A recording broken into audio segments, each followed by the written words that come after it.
is 7:30 in the evening in India and we are back again with a spotlight on G20. The World Bank has estimated that by 2036, 600 million people will be living in urban cities in India. That will be around 40% of India's population. It has recommended that India invest $840 billion over 15 years or $55 billion every year into urban infrastructure if it is to effectively meet the needs of its fast-growing urban population. In fact, building quality infrastructure is a priority of the Government of India, which is implementing the Prime Minister Gati Shakti Master Plan, an extensive productivity booster program for the infrastructure industry with the aim of removing the significant delays caused by abundance of approvals and slowly processed clearances. So on India at G20 today, we ask, can India as G20 president join hands with other G20 countries to chart the future course of action, to envision new ideas and accelerate collective action to make cities more livable and future ready? I'm Manvan Bhattacharya. First up, the top stories. First G20 Infrastructure Working Group meeting begins in Pune. Discussions focus on financing cities of tomorrow while making them inclusive, resilient and sustainable. Union Minister of Micro, Small and Medium Enterprises Narayan Rane opens the first session, stresses on the need to transform cities as economic centres.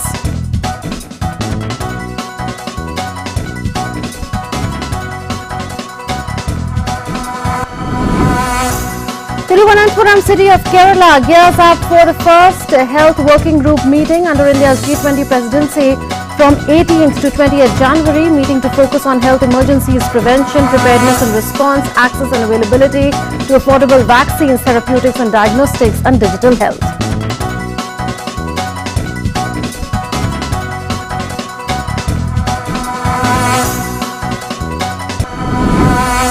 Two-day Think 20 conference on global governance with life values and well-being gets underway in Bhopal.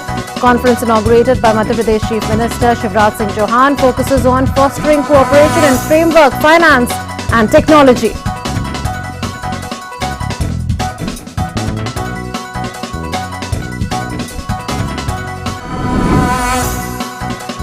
Egyptian ambassador to India, while Mohammad Awad Hamid says Egypt will play an important role as a guest country under India's G20 presidency by raising challenges facing developing economies.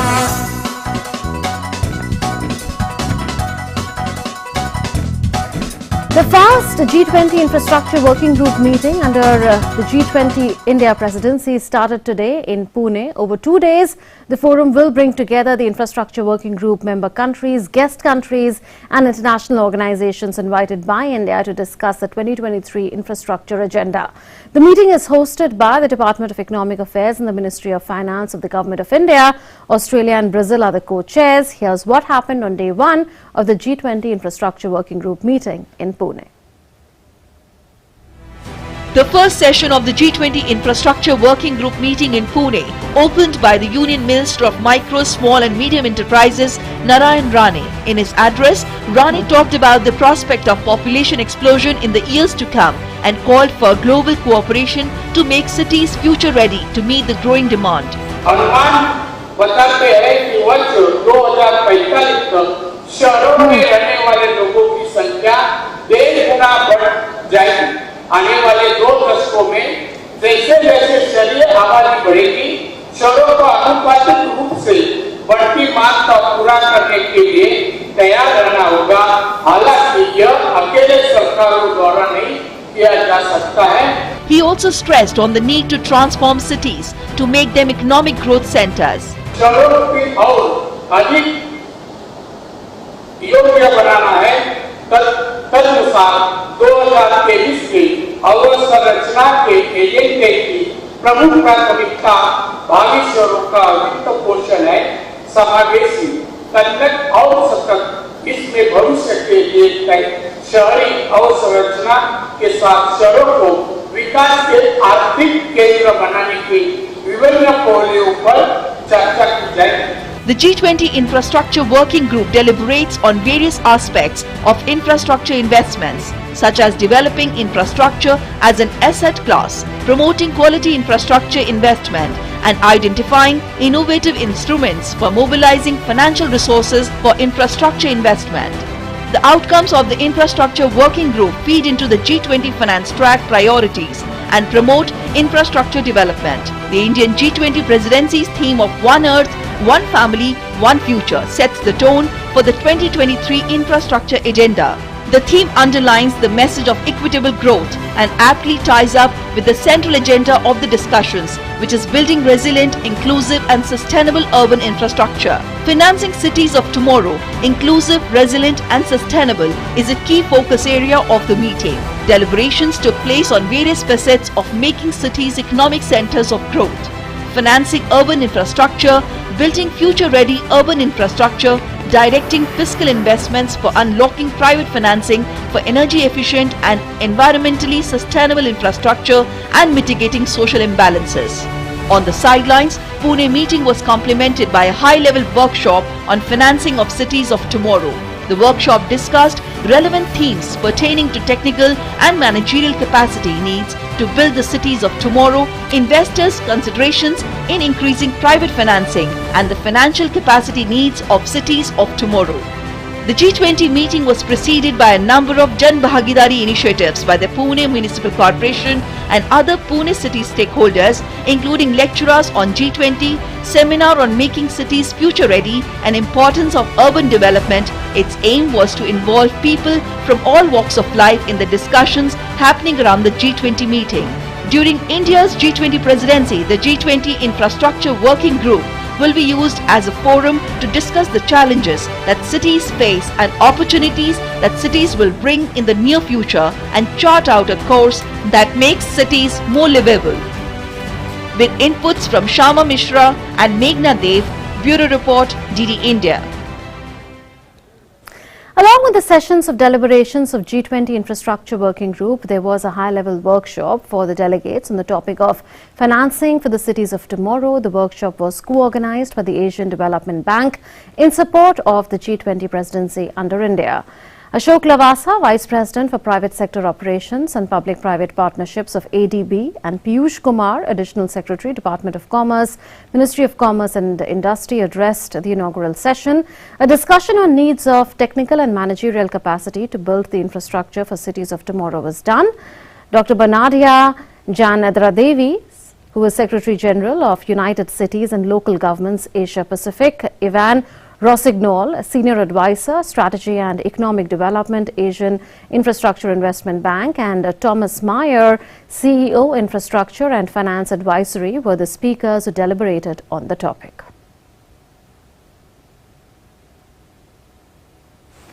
India is co-chairing the two-day G20 Infrastructure Working Group meeting along with Australia and Brazil as the co-chairs. DD India spoke to Antonio Freitas, co-chair of the G20 Infrastructure Working Group of Brazil. He spoke on India's G20 presidency and agenda of the working group meeting. Brazil will take over the presidency of G20 from India after India's term comes to an end. The delegates of the G20 Infrastructure Working Group have been welcomed by the Indian style, Indian traditional style, and we have the co-chair, Brazil, Antonio Freitas with us. Sir, you're wearing this beautiful, traditional, the shawl and also the feta. How are you feeling about this? Yes, we are delighted by the reception by the Indian government and the Indian people. It's pretty much an honor for ourselves. I come from Brazil, which is a very distant country, but we have lots of similarities and we have a good relation with China. So it's wonderful to be here and to receive such a nice reception. India is, leading, and India is doing the presidency of G20. How do you see that? India is a great country, one of the greatest countries on earth, so it's only natural that it can assume this leadership role in the G20, and we are very comfortable under the orientation of the Indian government and with the reception by the Indian people. So, this particular meeting is co-chaired by Brazil and Australia. How do you see the agenda of this meeting, and how we are definitely talking about the fruitful discussions that would be done today and tomorrow. So how do you see the agenda helping the whole world? Yeah, the agenda is fundamental for our future because it mostly relates with cities, financing development for cities, new infrastructures, new technologies, sustainable cities that can tackle climate change, and that can make people's lives better. So it's really central to our future. Lastly, how can India benefit from your country as co-chair, and how can Brazil benefit from India as co-chair? India and Brazil traditionally have great relations. We are members of several groups that we share, the BRICS and the India, Brazil, Africa do Sul. So we have strong cooperation in several fields, and the G20 is another good place for us to exchange ideas and exchange successful policies for our peoples and for the rest of the countries also that participate at those initiatives. All right, thank you very much for talking to us, sir. So that was Antonio, the co-chair of Brazil. He mentioned how this particular agenda will definitely help not just India, not just the member countries, but the entire world. With camera person Rohan Gowli, this is Shama Mishra for DD India, Pune, Maharashtra. And joining us for Perspective now is Professor Dheeraj Sharma. He is Director IIM Rohtak. Professor Sharma, welcome to India at G20. At the outset, I want to ask you whether you have in your mind any particular model that G20 countries under India's G20 presidency can take up as an example for building resilient, inclusive and green cities for tomorrow, or do you think that each country will need to have its own local flavor going forward? Well, you see, India, from a carbon footprint standpoint, is a role model because still a lot of Indian ways demonstrate how we can live in coherence with the environment, in coherence with the climate. And climate tech, I believe, is it's going to be one of the biggest driving forces from Indian standpoint. It's a combination of, how to preserve climate, how to save us from environmental changes using technology. Why India can be the hub, if not, I would say a role model at the present time, it definitely will be a hub. It is because India has shown the world how we can manage with lesser energy, we can have growth with lesser energy, we can lead the way in terms of climate change. Let me illustrate that with the commitment from the highest level. Prime Minister of India has given a commitment that by 2070, India is expected to be carbon neutral, which means that we will be focusing greatly on renewable energy and also in terms of using lesser energy and more energy efficient devices. United States consumes about 1/3 of the global energy. India is probably 1/10 of that number in terms of consumption of energy. And imagine our population is about 5 times that of United States. So therefore, in order to grow our standards of living, infrastructural investment is going to be very, very important. But when we are investing in the infrastructure, if we can invest in the eco-friendly infrastructure, which means carbon neutral buildings, greenhouse effect using buildings that conserve and save electricity, and also having a concurrence of multiple usage, which means the wind energy, the solar energy, and I would go even one step further, even a combination of nuclear energy would allow us to show the world that how we can be away from our great dependence on the non-renewable sources of energy, primarily which is the fossil fuels. Right. Is building urban infrastructure a theme which requires collective effort from the states, from the urban local bodies as well as from the citizens? Because in the run-up to the infrastructure working group meeting, we saw several Jan Bhagidari initiatives. There were seminars, there were people who were asked about how they would like the infrastructure to be, what their suggestions should be. Under the Prime Minister Gati Shakti master plan, we are also seeing how states are resorting to digital mapping of various data. There are several layers of data relating to land records, forest, wildlife that they are mapping for understanding what kind of physical and digital infrastructure do they need going forward. So do you see this as a collective exercise in India, and is that a template that the world could perhaps look at, including several G20 countries? Well, in terms of policy, I think we've done a great job. I think the world will emulate us. Gati Shakti's great model. It could be emulated, but at the end of the day, it's a collective effort. The chain is only as strong as its weakest link. So it's a central government, it's a state government, it's a district administration, the urban local bodies, and finally the attitudes of the people. Individual attitudes towards creating waste, individual attitudes towards energy saving, individual attitude towards using the traditional Indian way of conservation of water is going to be the driving factor. So great cities, smart cities cannot be built without a concurrence between all these 5 levels, which means the government of India can show direction, can give policy, can give resources, but then the states would have to come into play, work in consonance with the central government, and the urban local bodies would have to then execute it. And finally, the individuals will have to. So therefore, the Jan Bhagidari, as the Honorable Prime Minister says, it is extremely important. We cannot cannot accomplish this without the Jan Bhagidari. And how do you finance cities of tomorrow? Because there are budgetary provisions by the centre, by the state governments. There's a World Bank report that talks about how ULBs of several big cities in India are tapping the surplus revenues. So how do you further tap private sector revenue? How do you leverage private investment into urban infrastructure? And how do we make the financial model of ULBs more sustainable going forward? Well, let me share with you, there used to be one of the largest companies in the United States in 1990s. Duncan Holdings was a waste management company. We really do not have a multi-billion-dollar waste management company. That itself is a demonstrable evidence that there's an opportunity which the private sector needs to take advantage and get into waste management business and develop multi-billion-dollar enterprises. Number 2, I think the financing of the cities has to be twofold. I mean, of course, debt finance is one of the easiest ways that you do borrowings. But I think the more important way of funding this would be through public, which means creation of maybe public borrowing, maybe creation of bonds, debentures, which are primarily driven by the utilization of services by the people. For instance, we have been generating significant revenue in terms of toll taxes. Roads are financed, roads are maintained vis-a-vis utilization through tolls, and people have adapted to that mechanism.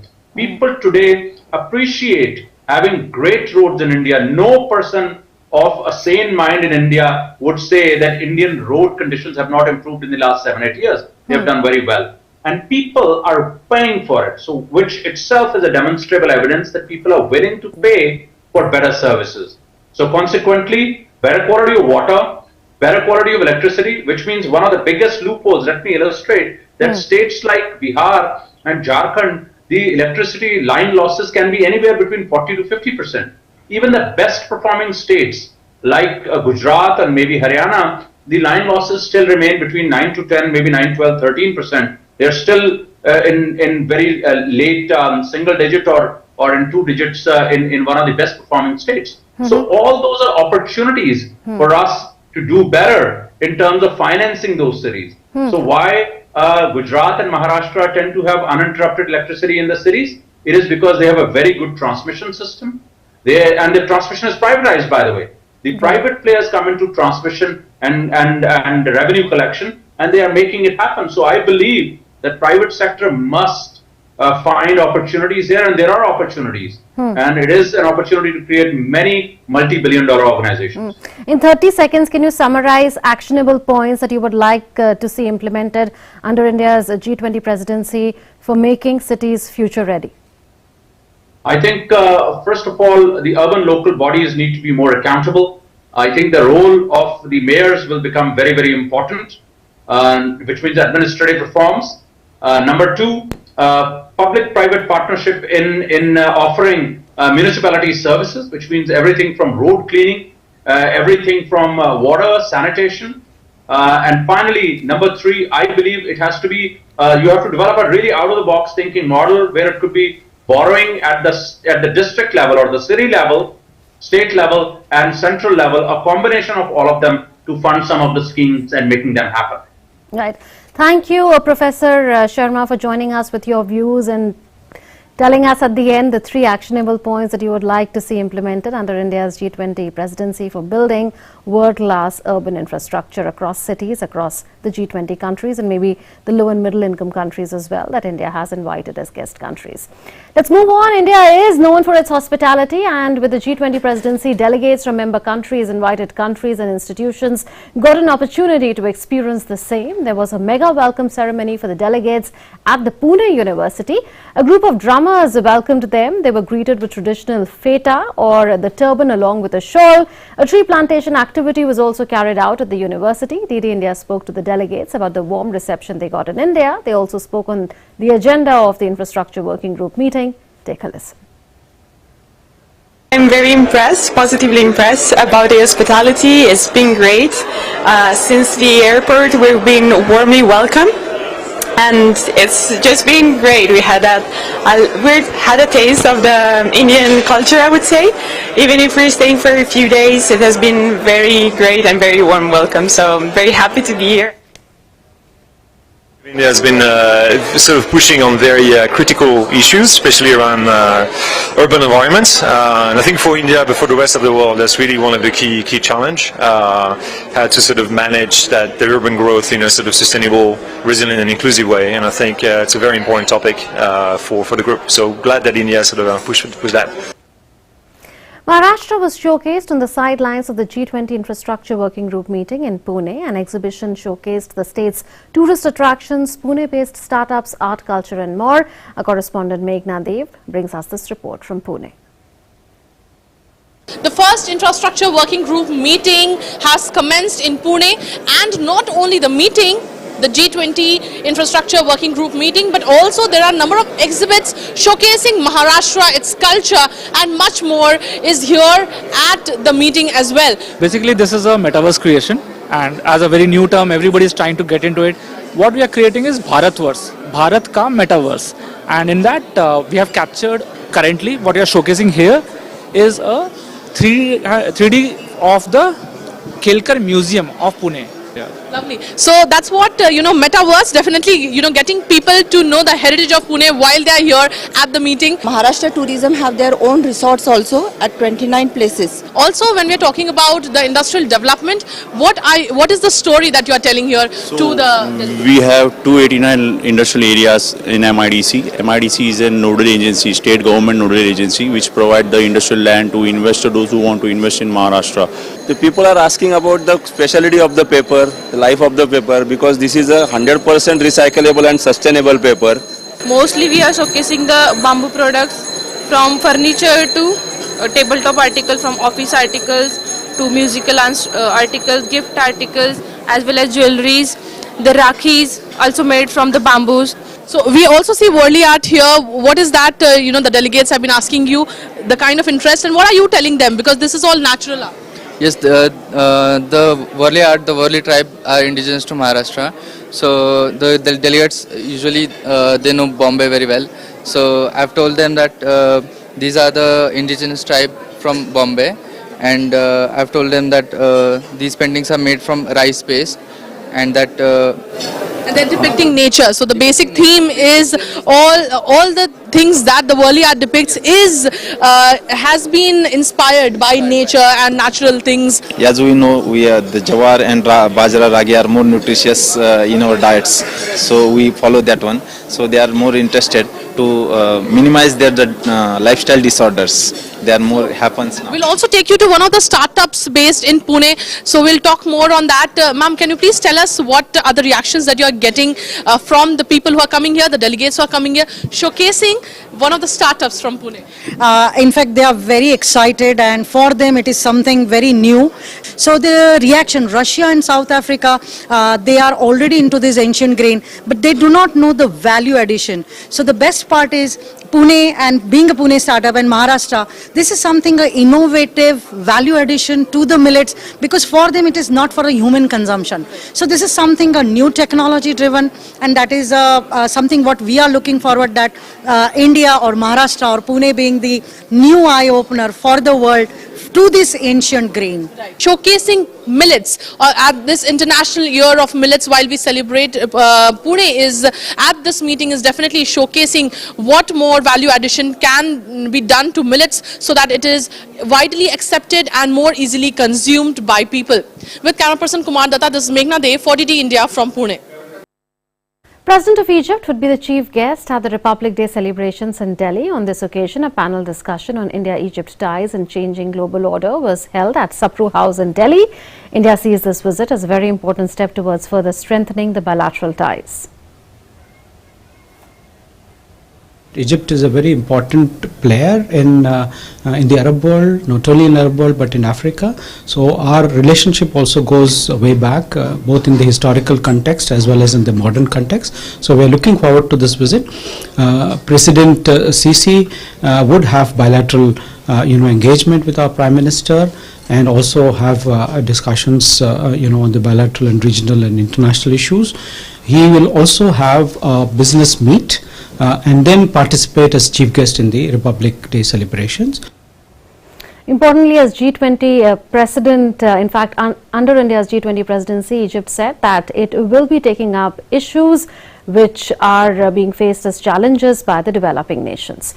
The two-day G20 Think 20 conference on global governance with life values and well-being began in Bhopal from today. The two-day conference was inaugurated by Madhya Pradesh Chief Minister Shivraj Singh Chauhan. The conference is focusing on fostering cooperation in framework, finance and technology.